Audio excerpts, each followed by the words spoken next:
നമസ്കാരം, it's me Vijitha. Welcome back to my YouTube channel Vijitha's vibrant visions. നമ്മളുടെ രാമായണ മാസം തുടങ്ങിയിട്ട് ഇന്നിക്ക് 17ാമത്തെ ദിവസമായില്ലേ. എല്ലാവരും കഥ കേൾക്കാൻ വേണ്ടിയിട്ട് ഉത്സാഹത്തിൽ വന്നു തന്നെയായിരിക്കും. എന്നും പറയും പോലെ ഞാൻ ഇന്നും പറയട്ടെ, ഇതുവരെയുള്ള കഥ കേൾക്കാത്തവർക്ക് ആ കഥ കേൾക്കാനായിട്ട് എൻ്റെ ചാനലിൽ ക്രിയേറ്റ് ചെയ്ത് വെച്ചിട്ടുള്ള പ്ലേലിസ്റ്റിൽ ഒന്ന് പോയി നോക്കിയാൽ മതി. ആ കഥകളൊക്കെ ഓർഡറിൽ തന്നെ കാണാനായിട്ട് പറ്റും. ഇന്നലെ നമ്മൾ എവിടെയാ പറഞ്ഞു നിർത്തിയത്? ശ്രീരാമനും ലക്ഷ്മണനും കൂടി ശബരി ആശ്രമത്തിൽ നിന്ന് ഋഷ്യമൂകാചലം എന്ന് പറയുന്ന പർവ്വതം ലക്ഷ്യമാക്കിയിട്ട് പോയിക്കൊണ്ടിരിക്കുകയാണ് അല്ലേ. എന്തിനാണ് പോണത്? സുഗ്രീവനുമായിട്ട് സഖ്യം ചെയ്യാൻ, അതായത് ഫ്രണ്ട്ഷിപ്പ് സ്ഥാപിക്കാൻ വേണ്ടിയിട്ട്.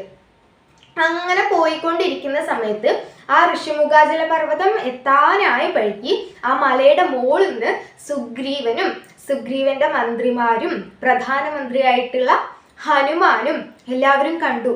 ആയുധധാരികളായിട്ട് കാഷായ വസ്ത്രവും മരപുരിയും ഒക്കെ ധരിച്ചിട്ട് ഏതാ രണ്ടാൾക്കാർ വരണത്. ഇതൊക്കെ കണ്ടപ്പോൾ സുഗ്രീവന് പേടിയായി. ബാലി തന്നെ കൊല്ലാൻ വിട്ട ആൾക്കാരായിരിക്കുമോ എന്നുള്ളത്.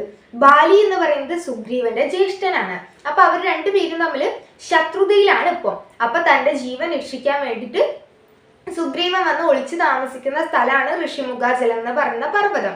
ആ പർവ്വതത്തിലേക്ക് ഒരിക്കലും ബാലിക്ക് വരാൻ പറ്റില്ല. അതിന്റെ പിന്നിലൊക്കെ വലിയൊരു കഥ ഉണ്ട്. അപ്പൊ ഈ വരവ് കണ്ടപ്പം എന്താണ്, ബാലി എന്നെ കൊല്ലാൻ വേണ്ടിയിട്ട് അയച്ച ആൾക്കാരാണോ എന്ന് പേടിയായിട്ട് സുഗ്രീവൻ എന്ത് ചെയ്തു? പ്രധാനമന്ത്രി ആയിട്ടുള്ള നമ്മളുടെ വായുപുത്രനായിട്ടുള്ള ഹനുമാൻ സ്വാമിയോട് പോയിട്ട് അവരാരാണ് എന്ന് അന്വേഷിച്ചിട്ട് വരാൻ പറഞ്ഞു. അപ്പൊ ഈ മലയുടെ മുകളിൽ ഇരുന്ന് കഴിഞ്ഞാൽ കാണും താഴെക്കൂടെ ഇങ്ങനെ ആരാണ് മല ലക്ഷ്യമാക്കി നടന്നു വരുന്നത് എന്നുള്ളത്. അപ്പൊ ഹനുമാൻ സ്വാമി എന്ത് ചെയ്തു എന്നറിയോ? ഒരു ബ്രാഹ്മണ വേഷം ധരിച്ചുകൊണ്ട് ശ്രീരാമന്റെയും ലക്ഷ്മണന്റെയും എടുത്തു പോയിട്ട് ഇങ്ങനെ ഇൻഡയറക്റ്റ് ആയിട്ട് കാര്യങ്ങളൊക്കെ തിരിക്കി. എന്തിനാ വന്നത് എന്നുള്ള കാര്യങ്ങളൊക്കെ കാര്യം എന്താണ് ഹനുമാനാണെന്ന് അറിയാത്ത രീതിയിൽ ഒരു വഴിപോക്കനെ പോലെ ഒരു ബ്രാഹ്മണ വേഷം ധരിച്ച് പോയി ചോദിച്ചു മനസ്സിലാക്കി. എന്നിട്ട് രാമനും ലക്ഷ്മണനുമാണ് ഭഗവാന്റെ അവതാരമാണ് ശ്രീരാമൻ എന്നൊക്കെ എന്താണ് കണ്ട മാത്രയിൽ തന്നെ ഹനുമാൻ സ്വാമിക്ക് മനസ്സിലായി. കാലിൽ വീഴാണ് ചെയ്തത്.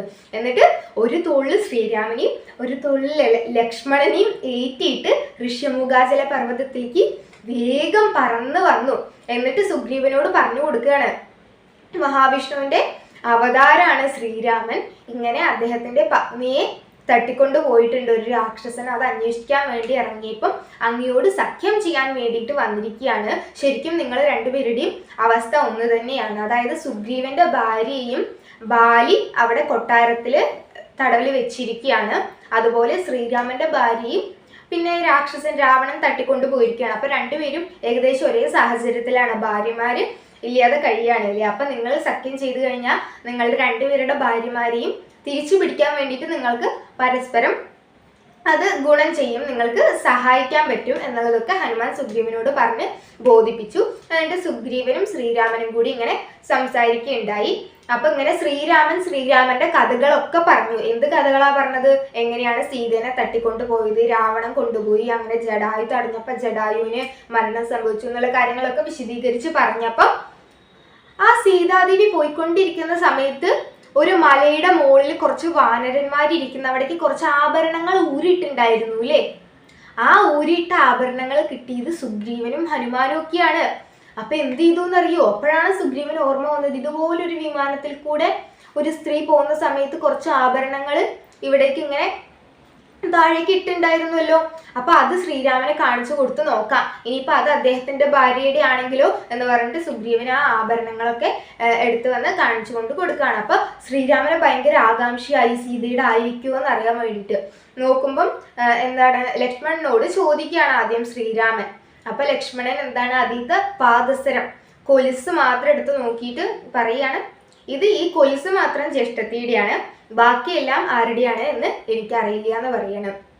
അത്രയും ബഹുമാനത്തോടെ തൻ്റെ ജ്യേഷ്ഠത്തിയെ ലക്ഷ്മണൻ കാണാറ് തന്നെയുള്ളൂ. പാദങ്ങളിലേക്ക് മാത്രമേ നോക്കാറ് പോലുള്ളൂ. അമ്മയെ പോലെ കാണണം എന്നല്ലേ സുമിത്രാദേവി ലക്ഷ്മണനോട് പറഞ്ഞയച്ചിരിക്കുന്നത് കാട്ടിലേക്ക് വരുമ്പോൾ. അപ്പൊ ലക്ഷ്മണൻ കൺഫേം ആയിട്ട് പറഞ്ഞു, ഈ പാദസരം ജ്യേഷ്ഠത്തിയുടെ തന്നെയാണ് എന്നുള്ളത്. ശ്രീരാമനെ നോക്കിയപ്പോൾ ബാക്കി ആഭരണങ്ങളും ഒക്കെ സീതയുടെ തന്നെയാണ്. എന്നിട്ട് ശ്രീരാമൻ ഒരുപാട് സങ്കടപ്പെട്ടിരിക്കുകയാണ്. അങ്ങനെ ആ സമയത്ത് സുഗ്രീവനൊക്കെ സമാധാനിപ്പിച്ചു. എന്നിട്ട് സുഗ്രീവൻ തൻ്റെ കഥ പറയാണ്. തൻ്റെ ജ്യേഷ്ഠന്റെ പേരാണ് ബാലി എന്നുള്ളത്. ഈ കിഷ്കിന്ധ എന്ന് പറയുന്ന വാനര രാജ്യത്തിന്റെ രാജാവാണ് തന്റെ ജ്യേഷ്ഠനായിട്ടുള്ള ബാലി. താനും തന്റെ ജ്യേഷ്ഠനും തമ്മിൽ ഇപ്പൊ ശത്രുതയാണ്. ആ ശത്രുതയാവാൻ കാരണം എന്താന്ന് വെച്ച് കഴിഞ്ഞാല് തന്റെ ജ്യേഷ്ഠൻ എന്താണ് ഒരുപാട് വരങ്ങളൊക്കെ ഉള്ള ശക്തിശാലി ആയിട്ടുള്ള ഒരു വാനരനാണ്. അപ്പൊ ഇദ്ദേഹത്തെ തോൽപ്പിക്കണം എന്നുള്ള ഒരു ആഗ്രഹത്തില് എന്താണ് മായാവി എന്ന് പറയുന്ന ഒരു അസുരൻ എന്ത് ചെയ്തു, ഇവിടേക്ക് വന്നു, കിഷ്കിന്ധയിലേക്ക് വന്നു. എന്നിട്ട് ബാലിനോട് ഇങ്ങനെ യുദ്ധം ചെയ്യാണ്. അപ്പൊ ബാലിയും സുഗ്രീവനും എന്താണ് ആ മായാവി എന്ന് പറയുന്ന അസുരനും കൂടി യുദ്ധം നടക്കുകയാണ്.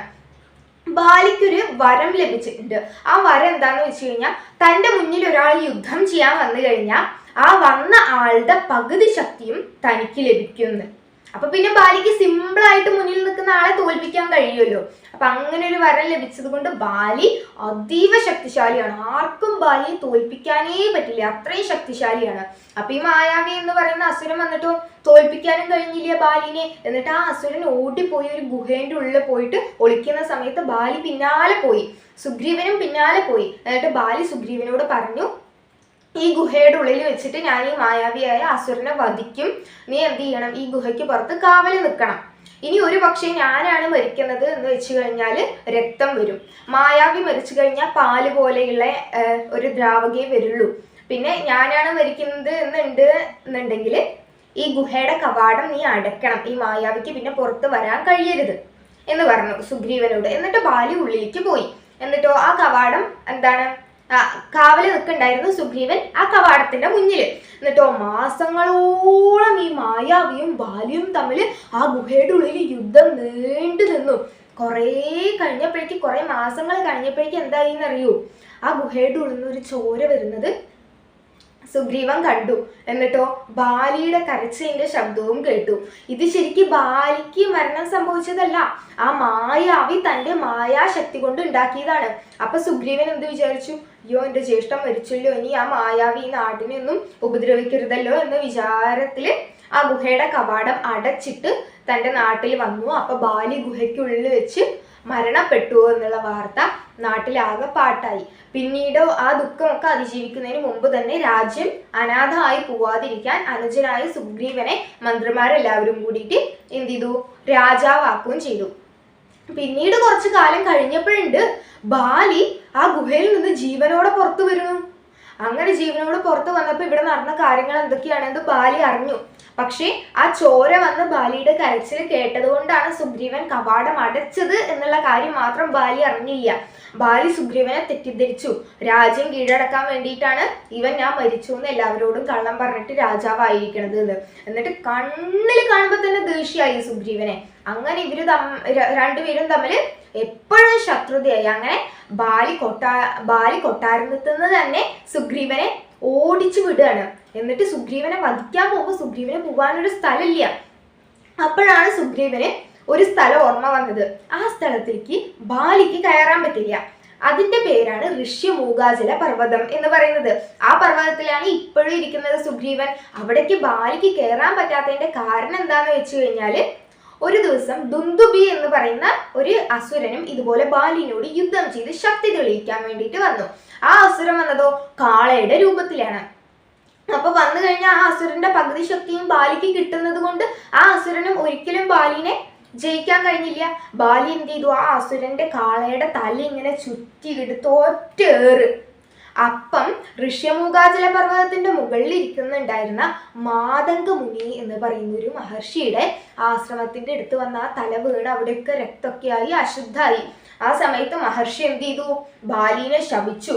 എന്റെ ആശ്രമത്തിന്റെ പരിസരത്തുള്ള, അതായത് ഈ മലയുടെ മുകളിലേക്ക് കയറുമ്പോൾ നിന്റെ തല പൊട്ടിത്തെറിച്ച് പോട്ടെ, ഇങ്ങോട്ട് ഇനി കാല് കുത്തിയാലോ എന്ന് പറഞ്ഞിട്ട് ആ മഹർഷി ശപിച്ചു. അതോടുകൂടി ഋഷ്യമൂകാചല പർവ്വതത്തില് കയറാൻ പറ്റാതെയായി ബാലിക്ക്. അപ്പൊ സുഗ്രീവൻ എന്ത് ചെയ്തു, തന്നെ കൊല്ലാൻ ബാലി പിന്നാലെ വരികയാണ്. അപ്പം ബാലിക്ക് വരാൻ പറ്റാത്ത ഒരേ ഒരു സ്ഥലമായിട്ടുള്ള ഋഷ്യമൂകാചല പർവ്വതത്തിൽ പോയിട്ട് സുഗ്രീവൻ അഭയം തേടി അവിടെ ഒളിച്ചു താമസിക്കുകയാണ് ഇപ്പം. അപ്പൊ ഈ കഥകളൊക്കെ കേട്ടപ്പോ എന്ത് ചെയ്തു, ശ്രീരാമൻ പറഞ്ഞു ശരി, ഞാൻ നിങ്ങളെയും സഹായിക്കാം എന്ന്. അപ്പം സുഗ്രീവൻ ഇങ്ങനെ ഓടി ഇറങ്ങി വരുമ്പോൾ തന്നെ ഭാര്യയെ പോലും കൂടെ കൂട്ടാനായിട്ട് ബാലി സമ്മതിച്ചില്ല. സുഗ്രീവന്റെ ഭാര്യ ഇനി ഇപ്പൊ കൊട്ടാരത്തിൽ അവിടെ നിർത്തി വെച്ചിരിക്കുകയാണ്. മറ്റൊരാളുടെ ഭാര്യയെ തൻ്റെ അടുത്ത് നിർത്തുന്നത് ഒട്ടും ശരിയായിട്ടുള്ള കാര്യമില്ലല്ലോ. അതേ സെയിം തെറ്റാണ് ഇപ്പൊ രാവണനും ചെയ്തിരിക്കുന്നത്, ബാലിയും ചെയ്തിരിക്കുന്നത്. അപ്പം ഇവർ രണ്ടുപേരും ശിക്ഷ അർഹിക്കുന്നവര് തന്നെയാണ്. അപ്പൊ ബാലിക്ക് ഇത്രയും വലിയ ശക്തിശാലി ആയതുകൊണ്ട് ബാലിയെ വധിക്കാൻ ശ്രീരാമന് കഴിയുമെന്ന് സുഗ്രീവൻ എന്താണ് ഒരു സംശയം. എന്നിട്ട് ഈ പർവ്വതത്തെ ഒരു പർവ്വതം കാണിച്ചു കൊടുത്തിട്ട് ഈ പർവ്വതത്തെ പൊക്കാൻ കഴിയുന്നവനെ ബാലിയെ വധിക്കാൻ കഴിയുള്ളൂ എന്ന് പറഞ്ഞപ്പോൾ ശ്രീരാമന് തോന്നി, എന്റെ ശക്തി പരീക്ഷിക്കാൻ വേണ്ടിയിട്ടാവും ഇങ്ങനെ ചോദിക്കുന്നത്, എന്നാ പൊക്കി കാണിച്ചു കൊടുക്കാന്ന് പറഞ്ഞിട്ട് കാലിന്റെ തള്ളവിരലുകൊണ്ട് ഒന്ന് അനക്കിയതേ ഉള്ളൂ. ആ പർവ്വതത്തെ പൊക്കാനായിട്ട് ശ്രീരാമന് കഴിഞ്ഞു. പൊക്കി അങ്ങോട്ട് എറിഞ്ഞപ്പോഴേക്ക് 10 യോജന അപ്പുറത്ത് പോയി നിന്നു ആ പർവ്വതം. പിന്നീട് സുഗ്രീവൻ ഒരു ടെസ്റ്റ് പറഞ്ഞു. ബാലി എപ്പോഴും തന്റെ ദേഷ്യം തീർക്കുന്ന 7 വലിയ വൃക്ഷങ്ങളുണ്ട്. ആ വൃക്ഷങ്ങളുടെ എല്ലാത്തിൻ്റെയും ഉള്ളിൽ കൂടെ ഒരൊറ്റ ശരം കൊണ്ട് ഓട്ട തുളയ്ക്കാൻ കഴിയുന്ന വ്യക്തിക്ക് ബാലിയെ വധിക്കാൻ നിശ്ചയമായിട്ട് കഴിയും എന്ന് പറഞ്ഞു. അപ്പൊ ശ്രീരാമൻ എന്ത് ചെയ്തു? ജസ്റ്റ് ഒരു അമ്പെടുത്തു, വിട്ടുകൊടുത്തു. 7 എണ്ണത്തിൻ്റെ ഉള്ളിൽ കൂടി ഒരുപോലെ പോയി, ഒരേപോലെ ഓട്ടയായി 7 എണ്ണത്തിലും. ഇതൊക്കെ കണ്ടപ്പോഴേക്കും എല്ലാവർക്കും അത്ഭുതമായി. എല്ലാവരും ശ്രീരാമനെ പുകഴ്ത്താൻ തുടങ്ങി. എന്നിട്ടോ ശ്രീരാമൻ മഹാവിഷ്ണുവിന്റെ അവതാരമാണ് എന്നുള്ളതിൽ അവർക്ക് ആർക്കും ഒരു സംശയമില്ലാതെ എല്ലാവരും ശ്രീരാമന്റെ കാലിൽ വീണു. ഇനിയിപ്പോ ബാലിനെ തോൽപ്പിക്കുകയാണ് വേണ്ടത്. ആദ്യം സുഗ്രീവനെ രാജ്യം കീഴടക്കാൻ. എന്നിട്ട് സുഗ്രീവനെ രാജ്യം കീഴടക്കി കഴിഞ്ഞു കഴിഞ്ഞാൽ ആ സേനയൊക്കെ കൊണ്ട് രാവണനെ നേരിടാൻ സഹായിക്കാം എന്ന് പറഞ്ഞിട്ട് രണ്ടുപേരും പരസ്പരം വാക്ക് കൊടുത്തു. അതായത് സുഗ്രീവന്റെ ഭാര്യയെ തിരിച്ചു നേടാൻ, രാജ്യം തിരിച്ചു നേടാൻ സഹായിക്കാം എന്ന് ശ്രീരാമനും വാക്ക് കൊടുത്തു. ശ്രീരാമന്റെ പത്നിയായ സീതാദേവി തിരിച്ചു നേടാനും യുദ്ധത്തിൽ പങ്കെടുക്കാനും ഒക്കെ സഹായിക്കാം എന്നുള്ളത് സുഗ്രീവൻ തിരിച്ചും വാക്ക് കൊടുത്തു. അങ്ങനെ രണ്ടുപേരും സഖ്യം ചെയ്തു. ഇനി ബാക്കി എന്തൊക്കെ നടക്കും, ആരോടൊക്കെ യുദ്ധം എങ്ങനെയൊക്കെ നടക്കും എന്നുള്ളതേ നമുക്ക് നാളത്തെ കഥയിൽ മനസ്സിലാക്കാം. അതുവരെ എല്ലാവർക്കും നന്ദി, നമസ്കാരം, ശുഭദിനം നേരുന്നു.